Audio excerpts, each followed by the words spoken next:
परमदयाल श्री ठाकुर जी सदैव कहते थे पूर्वतन को कभी भी अवहेला नहीं करना चाहिए, क्योंकि पूर्वतन से ही वर्तमान होती है। जब पूर्वतन को हम अवहेला करते हैं तब हम धर्म पथ के चलने के अधिकारी नहीं होते हैं। परमदयाल श्री ठाकुर जी कहते हैं प्रभु जब धरा पर आते हैं उनका ना कोई जाति होता है, ना कोई पंथ होता है, वो तो संपूर्ण जगत के लिए इस धरा पर आते हैं।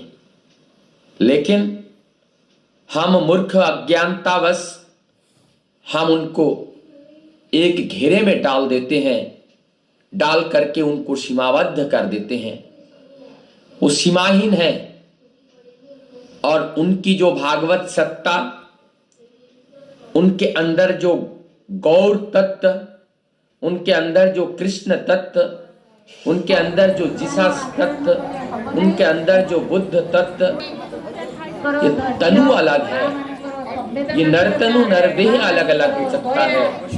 अलग अलग समय पर वो नरदेह धारण करके अलग अलग नाम से इस धरती पर आते हैं, लेकिन वो एक है।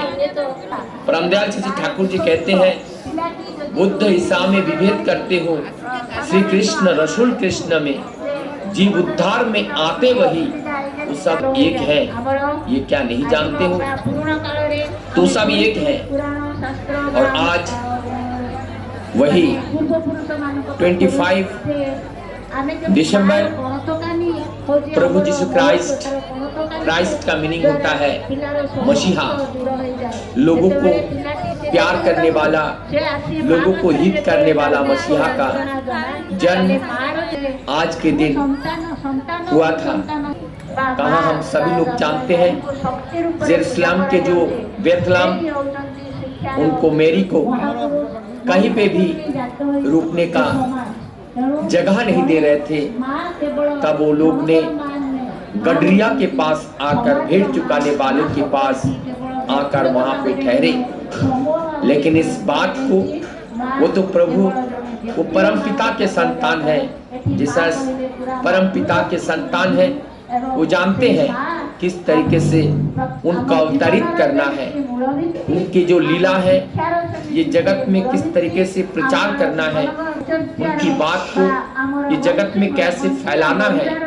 क्योंकि धर्म जब विपथगामी हो जाते हैं और धर्म पथ पर चलने वाले के जीवन में जब कष्ट आता है, भक्त के उस कष्ट को भगवान सहन नहीं कर पाते हैं, तभी वो निराकार सत्ता साकार में, वो युग युग में आकर के भक्त जनों की रक्षा करने के लिए एवं धर्म जो अपने पथ छोड़ के विपथगामी हो चुका है, उनको पुनः उस पथ पर लाने के लिए उस प्रभु का आविर्भाव होते हैं।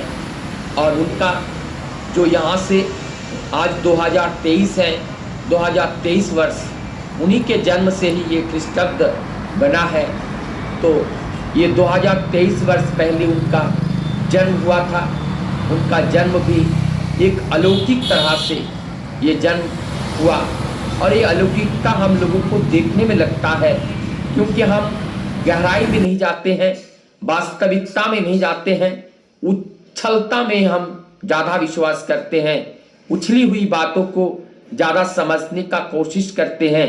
लेकिन प्रभु का इस धरा पर आना, प्रभु का इस धरा से जाना, ये सब हमारे जगतवासियों के लिए प्रेरणादायक होते हैं और इस जगत के लोगों के लिए कल्याणकारी होता है।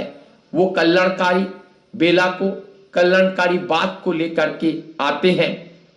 प्रभु जीसस, परमदयाल श्री ठाकुर जी कहते हैं प्रभु जीसस का जन्म जीवन कष्टमय जीवन